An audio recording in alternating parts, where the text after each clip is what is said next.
With Put a Ring on It and Ready to Love, the OWN network is richly entrenched in the exposure of black people's inability to formulate families in the United States, which is quite possibly the biggest detriment to our culture today. Although the two shows offer colorful and sometimes entertaining characters, and they do their very best to put beards and abs, ass and titties in the same room, none of these mixtures of individuals have produced one successful marriage. So we start with my first example, which is Michael and Shay. The first season premiered October 23rd, 2020. Michael was 35 years old. Shay was 27. All right. Now, they were on Put a Ring on It. Now, watch these clips. I'll be back in a second. All right, what do you have on your mind? I was just thinking about everything that we've been talking about in the sessions, and what do you see us in a year from now? When I think about our future, I'm thinking you'll be there in the house with me. Zion will be there. He'll have his own part of the house. You know, just doing what we need to do to start building our family. I have come to terms with living with Zion, but we need to still have conversations about what that looks like as far as timeline of him moving with us and what's going to change in our relationship. Where does the marriage come in? Oh man, the pressure that Shay puts on me to get engaged, I just don't feel like it's fair for her to try to force me or pressure me into marriage right now. That's something that needs to come naturally. And when I'm ready for it, I'll do it. I don't know. I definitely feel like we're further along than when we started. Okay. You know what I mean? I just think that your timeline is just a little aggressive. What are your reservations? I really want to know. You know, a lot's gonna change over the next couple years. And obviously with Zion around, our responsibilities are gonna be different. So I wanna make sure that you're comfortable with the new lifestyle we're gonna have before we jump into a marriage. And So you're thinking Zion needs to move before you're able to figure out if I should be your wife? like to see how you really adjust to that. Mike will think of any excuse to extend the amount of time that he has to make a proposal. I feel like if I can commit to a new life with Zion and Mike, that he should be able to commit to a proposal. You spoke about your son, and you stressed the importance of having him live with you. How'd that go? It's like we've had this conversation before. It's always been my dream for my son to live with me. This is the first time we have lived together, and then he's come for the summer. But unless I'm saying something wrong, I felt like that it was a good experience for you. Yeah. He was a good kid. You know, he was easy to get along with, but it was different. It was somebody always there when I'm used to it just being me and him. If you weren't dating her, would he live with you now? He probably would be with me more. If he wants to go and get his son, then I think that he should. Or if I'm not comfortable with it, they can get an Airbnb or, you know, something like that. But I don't want to block that. I want him to be the best father he can be. They should get an Airbnb. Can't do that. You talking about Airbnb here or like where he lives? Poor Ashley can't even process I was it. like, hold on. I thought you were talking about like if he was there and didn't want to drive all the way back home. No, You talking no, about no. an Airbnb here? Here. Oh, okay. That's his son. He's not going anywhere. You got to dig your heels in. It's not going to be easy. Like, you have to let go of those things that are stopping you from being a family. If it was something that I didn't want for that time. No, I mean, that's your truth, but that's his son. So how does that work for you? I mean, it doesn't. So, after seeing that, Put a Ring on it season 1. Mr. Michael and Miss Shay. All right. So here we go. We don't have much time. All right. The man got a 12-year-old son. The son lives out of state. The woman ghosted the man twice per her admission with the ladies at the table. Because of that, I'm quite sure, because of Michael's demeanor on the show, I don't know him personally, but he considered that time that you was dick hopping. And that kind of built up questions in him, especially because of the fact that you've already shown that he wasn't first priority to you. You have to go out there and see something else and come back to him. So you wanted your quantity, you got it. but you figure he's a quality dude. That's why you back with him, even with the son. All right.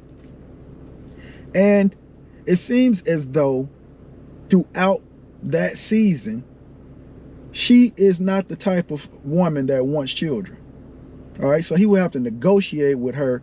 Not saying that he's revved up to have more kids so fast, but it would be a negotiation to have children with her because she seems to be an all about me woman. All right. Now, if you've watched my first ever video when I explained to you my whole thesis, it's about being an all three woman. That's what every man is looking for. All right. Once he finds that woman to be aesthetically pleasing to him, which Michael finds her extremely pleasing to his eye, then he's looking for three things before he commits for a lifetime. And men only want to do that once. All right. 1, that brain. 2, that mouth. And 3, your box downstairs. If all of those three things are in line, you've got a husband. There is nothing else for the man to look for. He doesn't care what his father says, his friends say. He doesn't care what they're doing in Somalia. He doesn't care. He has all three after she looks like what he wants, right? So, looking at this situation, even through the TV, I can tell you her brain ain't right. Why is her brain not right? Look at every time, if you follow the episodes or you follow the season, or if you just find it interesting and now, look at her responses to him every time they have a conversation about his son. Look at the statements that you just saw from the clips. Would you, as a woman, let's say if that was your brother, if your brother came and told you, this woman told you in front of other people that they don't even know, you can Airbnb your son to another spot somewhere else when I don't feel like dealing with the two of you together. Come on, bro. All right. So her brain ain't right. And she actually thinks that he's supposed to have seen what he's seen over the course of their relationship and knows what he knows and still come to the point that he wants to marry you. Okay, baby, you being delusional, but I'm gonna give you some game. If you're watching, you need to get hip real quick because, yeah, you can get fucked, but we talking about getting married. The show's name, or it is called Put a Ring on It. All right. So again, you've already ghosted him twice. I mean, you're talking shit about how you ain't really necessarily talking shit against his son, but he already knows you ain't feeling that situation. So my first question to you is, why are you dating a man if you know he has children and you don't want a man with children? Is he too much quality for you to let him pass? You got other suitors. You get fucked by a bunch of dudes. So what is the problem? All right. Then the other reason why she's fully delusional is that, I don't know what it is. It's commonplace with our women today, but they seem to think that they're choosing us and we're not choosing them. Right? So, of course, it's a mutual thing to a point. But he makes the ultimate decision. Kevin Samuels is right. You have access to your box. He has access to the relationship. Without him, there is no ring. So, the brain ain't right. That's why he's going to keep looking. Because that brain ain't right. She's not an all three woman. She might be a 2 out of 3. If I look at the relationship, she knows how to speak. She knows how to be calm. I'm quite sure she can get snappy and jazzy. That's cool. All black women can do that. It's inherent. But at the end of the day, from what I'm seeing, she's aesthetically pleasing to him. Check. She knows how to talk and not be an idiot. Check. And she's more than likely got that box that he wants because they discussed it at the table about him going on dates. And she discussed when she met up with the other ladies about how, you know, he's just had this animal magnetism come back all of a sudden because I guess he's having exposure to other women. Bet it up. All right. Now, with all that being said, let's get into Michael's game. So his game is this, and I'm going to just tell you. So if you don't know, ladies, if you don't know, this is his game from the show. All right. Number 1, he like fucking you. All right. But you ain't all 3. So he going to fuck you until number 2 comes around. Right. Which is, he's going to be looking, but he's fucking you because he's waiting on you to turn into all 3. So he's waiting on you to change your mind. Where you think you choosing him, no, he's waiting on you. Once you show him that you got your mind right, He already like fucking you. He already probably likes your demeanor and the way you speak. And you already look good to him. That's the last thing. But either you're too inept to give it to him, or you just don't want to. All right? So, next, he might even get engaged to you, which I believe they did. But he's not going to marry you, because the engagement was just to shut your ass up so he can keep fucking you. He still got tons of stuff to do. Again, the man has a son that's out of state. That's already a situation to deal with. And now you trying to put pressure on him all of a sudden to get married? The dude you ghosted. Okay. The third thing is, you're talking about the man's seed. That's his son. In the United States, being a black man and having a son, you gonna bring your ignorant ass up here and try to make him make a decision or put him in a predicament where he has to reroute his relationship with his son because of you? If he's a man that I think he could be, and if he's as astute as he should be, he's never gonna allow you to do that. He can get another one of you. But I digress. Next, it's like women who don't want children are just dudes with vaginas. Again, he'll fuck you, but I'm not trying to marry a dude with a vagina. Take notes. The last thing is, you better know, again, as I told you in my first video, go look it up.